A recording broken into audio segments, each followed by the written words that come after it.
morning to everyone. Myself, Jaymin Patel from the LG Institute of Pharmacy. I will take your biotechnology subject. Now in this online lecture series, we have already started one of the chapter, that is the immunity. So classifications of immunity that we already discussed in our previous lecture. Now in our today's session, we will discuss about the immune system that is present in our body.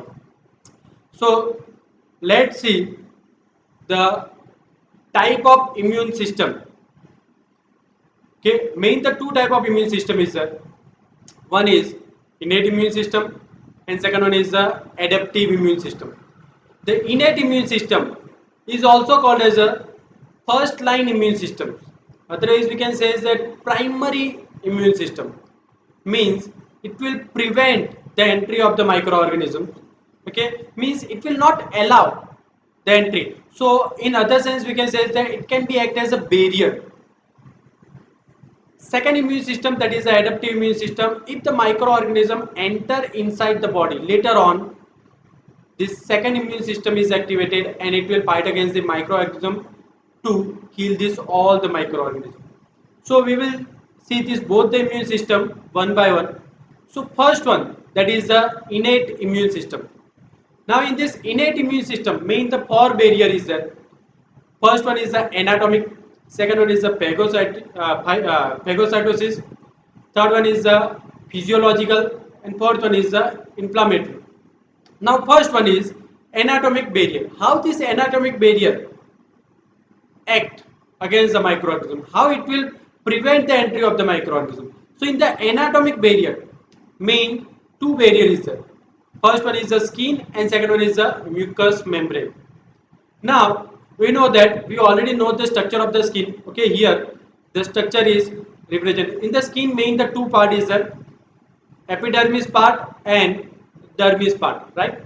In the epidermis part, the waterproofing keratin is there. Okay, it will make this layer as a tight junction. Okay, it will not allow the entry of microorganism. If this epidermis part is completely intact, then microorganism cannot cross through this barrier. If any injuries occur, otherwise any biting by the any insects, later on microorganism can cross this epidermis barrier. So this epidermis barrier is the intact, is the tight layer to prevent the entry of microorganism. Due to any reasons, okay, if injuries occur, otherwise if the biting by the insect is occur, if this layer is break down and microorganism that enter inside, later on microorganism enter in the dermis area. The dermis area is full of sebaceous gland, sweat glands is there, hair follicles is there, different vessels, blood vessels that is present in this dermis part. Now how this dermis part prevent the entry of microorganism in the blood? So in the dermis part, one of the important gland is that is the sebaceous gland. This sebaceous gland secrete the special type of chemicals that is called as a, what you can say, sebum, and this sebum is acidic in nature. This sebum is secreted by the sebaceous gland and is acidic in nature. It will generate the microacidic environment. It will generate the microacidic environment in the dermis area. So it will provide the acidic environment to the microorganism, and we know that the microorganism cannot remain alive in acidic environment. So ultimately the death of microorganism occur in that area, because that area, that portion is acidic in character. This dermis portion is acidic in character. So death of microorganism is occur. Microorganism cannot enter inside the blood circulation. So by this way, skin protect the entry of microorganism. It will destroy the microorganism before entry inside the body, means before entry into the blood circulation. So it is the one of the barriers. Second barrier, that is the mucous membrane. Now we know that the mucous membrane that is present in the body cavities. Okay, body cavity possesses the mucous membrane, and this mucous membrane secrete the special type of secretion, that is the mucin. And the mucin is mucilaginous in character. So once the microorganism okay, come in contact with the mucous membrane, that microorganism will entrap into that mucus. Okay, microorganism helps to cross this mucous membrane and enter inside the blood circulation. But these mucins will entrap the microorganism. Ultimately, microorganism cannot move in that mucilaginous characters, okay, in this mucilaginous area, and ultimately the death of microorganism is occur in this mucin. Okay, so mucous membrane secrete the mucin, and this mucin will destroy the microorganism. It will not allow the microorganism to enter inside the body. So by this way this anatomic barrier work. Second barrier, that is a phagocytosis barrier.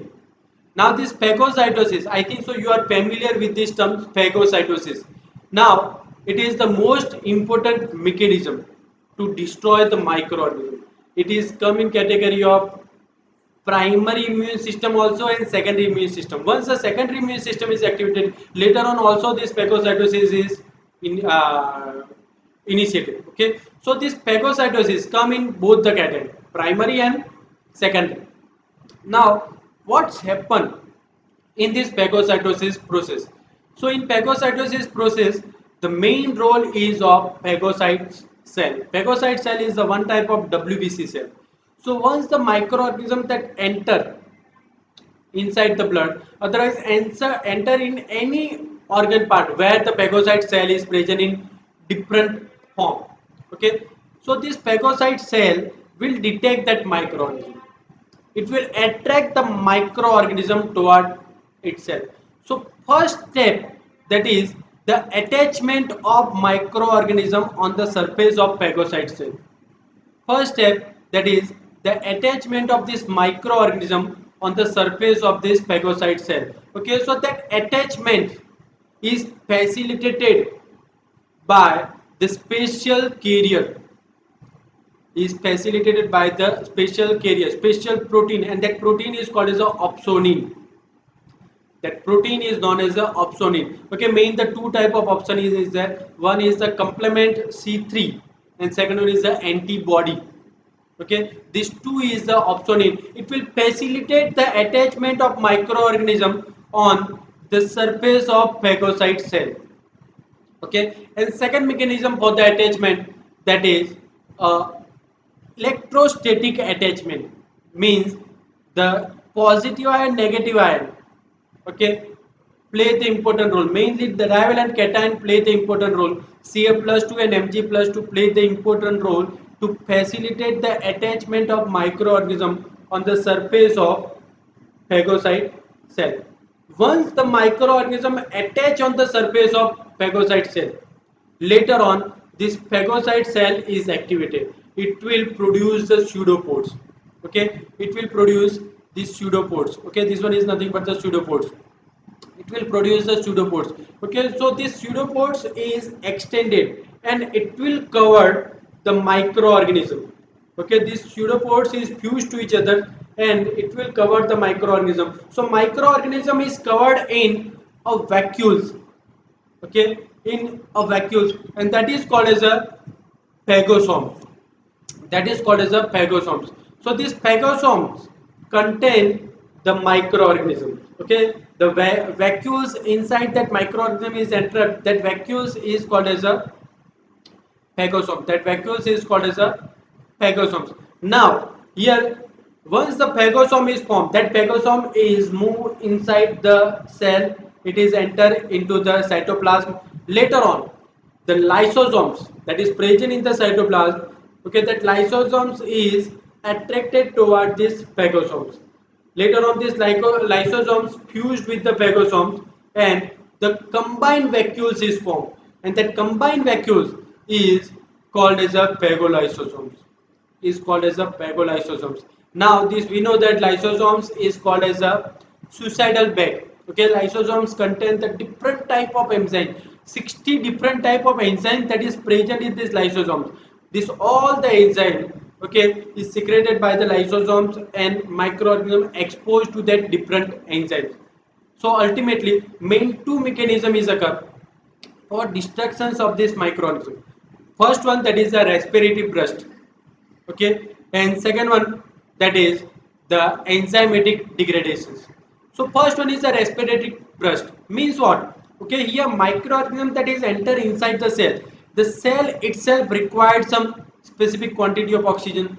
This microorganism also required the oxygen. So oxygen demand is increased. The supply of oxygen is limited, but the demand of oxygen is increased. So that's why the superoxide oxygen radicals is formed, and the different enzymes secreted by the lysosomes is facilitated, otherwise it support the formations of the oxygen radicals, and this oxygen radicals is capable to destroy this microorganism, is capable to destroy this microorganism. So microorganism destruction is occur and is converted into the fragments. So fragments of microorganism is formed. So here this one is the residual body. Okay, so fragments of this microorganism is formed, and later on this fragment is excreted from this cell, is removed from this cell. The different mechanism is involved in the excretions of this fragment. Okay, that we will discuss in our secondary immune system. Okay, but here just remember that this microorganism is converted into the fragments, different protein fragments is formed. Okay, so that is the respiratory burst, and second is the enzymatic degradation. So different oxidative enzyme, different hydrolase enzyme that is secreted by this suicidal bag, that is lysosome, and it will induce the oxidations of this cell, it will induce the hydrolysis of the cell, and cell destruction is occur. So main the two mechanism is involved. First one is the respiratory burst, and second one is the enzymatic degradation. So by this both the mechanism, the degradations of this microorganism is occur. Microorganism is converted into the fragment and it will be excreted from the cell. So this is the step of the phagocytosis. Okay, so first step, that is the attachment of microorganism on the phagocyte cell. Attachment is not easy. Okay, microorganism itself is not involved in not interested to destruction process. So that attachment is facilitated by the special type of protein, and that is called as a opsonin, and this attachment process is called as a opsonization. This attachment process is called as a opsonization. Meaning the two opsonin is involved in attachment process. First one is complement C3. Okay, is the complement component of the complement system. Complement system is also a part of our immune system.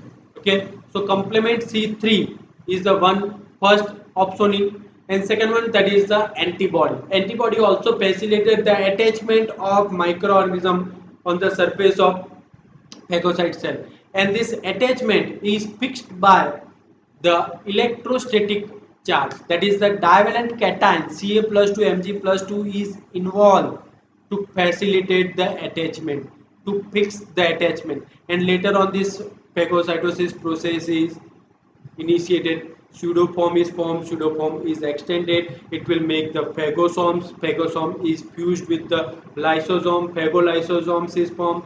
In phagolysosomes, the lysosomes secrete the different enzymes, and these different enzymes destroy the microorganism by the different mechanism, and the fragment of microorganism will be removed from the phagocyte cell. Phagocyte cell is nothing but the one type of WBC cell. It will involve in destructions of this microorganism. So this is about the phagocytosis process. Okay. Now the next barrier, that is a physiological barrier. This physiological barrier, how this physiological barrier work? Okay. So first one, that is the temperature. Okay, this barrier is specific for the specific animal, specific individual only. Okay, suppose for a specific species only. Suppose for example temperature is there. We already discussed in the classification. Okay, the cold-blooded animals resistant to anthrax. Why?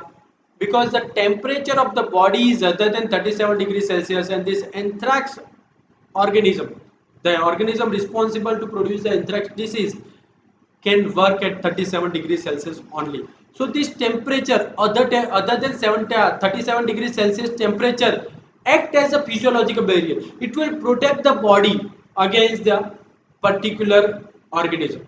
So temperature is one of the physiological barrier. Second one is the pH. Now here when we take the different food, in our daily life, this food contains the thousands of microorganisms. Different type of organisms, okay, is present in that food. Okay, cooked food contains the very less quantity of microorganism, and other food contains the large quantity of microorganism. Different type of microorganism that is present in our daily food. Yet also that microorganism is not capable to produce the disease. Why? Because the maximum 99% of microorganism destroy in our stomach. How? When we take the food, that food is entered in the stomach. In stomach, the special acid secreted by the stomach, that is nothing but the point 0.1 normal HCl. And this point 0.1 normal HCl decrease the pH up to 1.2. Okay, in the fasted conditions, the pH of the stomach is 1 to 2, and in fed conditions, pH of the stomach is 3 to 4. So pH of stomach is too much acidic, and strong acid is there. 0.1 normal HCl is there. So in that acidic pH, all the microorganism will be destroyed. So this microorganism is not capable to produce the disease. Why? Because maximum 99% microorganism present in the food destroy in stomach itself. Few microorganism is capable to remain alive. It is in the spore form. It will move to the downward directions. In intestine, it may create the infection. But in stomach, this microorganism destroy. Maximum microorganism is destroyed in stomach. Why? Because the pH of the stomach is acidic, and acidic pH is not suitable for the growth of microorganism, is not suitable for the survival of microorganism. Okay, so this is also act as a physiological barrier. Now second one, next one, that is a various soluble and cell associated molecule. Okay, in that collectin is there. Collectin is also the one type of protein. It acts as a surfactant, and we know that the surfactant is capable to destroy the membrane, cell wall and cell membrane of the microorganism, and induce the death of microorganism. Okay, so this collectin is also the one type of surfactant based protein, surfactant type protein. Okay, next one, that is the lysosomes. We already know that lysosomes itself is a suicidal bag. It can secrete the different type of enzyme, and this all the enzymes is capable to destroy the microorganism. Now the next one is the most important soluble protein, that is the interferon. Interferon is the one type of glycoprotein. Now what is the interferon? So interferon is a protein. It will induce the secretion of the antiviral protein. It will induce the secretions of antiviral protein. Now how this interferon work? Okay, that we can understand with this picture. Now in this picture you can see that the virus that enter inside the cell, and it will infect the cell. Okay, so when any virus that enter inside the cell and infect the cell, okay, on that time, that cell, definitely that cell will destroy. Once the cell is infected, that cell will destroy by the virus, but this cell will secrete the special type of protein, and that is nothing but called as the interferon. Okay, this interferon is not an antiviral protein. Interferon is a protein that will induce the secretions of antiviral protein from the neighboring cell. So this interferon is secreted. This interferon is secreted from that cell. Okay, that secreted interferon now come in contact with the other cell, neighboring healthy cell, and this neighboring healthy cell detect that interferon, and in response to that interferon, okay, they will produce the antiviral protein. The neighboring healthy cell detect the interferon, and in response to that interferon, it will produce the antiviral protein. So ideally, interferon is not antiviral protein. Interferon is a protein. It will induce the secretions of antiviral protein. Okay, so this antiviral protein secreted by the next healthy cells. So when this cell completely destroyed and virus is secreted from these cells, and that secreted virus now ready to infect the surrounding cells, now this virus try to infect the neighboring cell, next cell. So on that time, this neighboring cell already ready with the antiviral protein. Okay, it is ready to fight against the virus. Okay, because this neighboring cell already known that the virus will come and it will try to infect, but this antiviral protein that is present in this healthy cell will destroy this virus and remain protected. Okay, so in simple sense we can say is that the cell that undergoes the destruction process, okay, it will protect the surrounding cell by secreting the special protein that is the interferon. Okay, so this is the mechanisms of the interferon. Okay, by this way the interferon can work. Understand? So this is about the interferon. Now here, if we talk about the last topic, means last physiological barrier, that is the complement component. This complement component, this complement component, okay, different is made up of the different proteins. Okay, C1, C2, C3, C4, C4, C5 up to C9. Different proteins is present in the complement component, and it work by different mechanism and protect the body. So it is a part of the physiological barrier. Why? Because it is the first line immune system. Is come in category of the first line immune system. It will not allow the entry of microorganism. Okay, so this complement component is also the one of the physiological barrier that prevent the entry of microorganism. It destroys the microorganism by the different mechanism, like the inflammation is the uh, phagocytosis is there and cytolysis is there. By these three mechanisms, this complement component work against the microorganism and destroy the microorganism. Understand? So this is about the physiological barrier. Now the next last barrier, that is the inflammatory barrier, that we will discuss in our next session. So here we conclude our lecture. Thank you very much.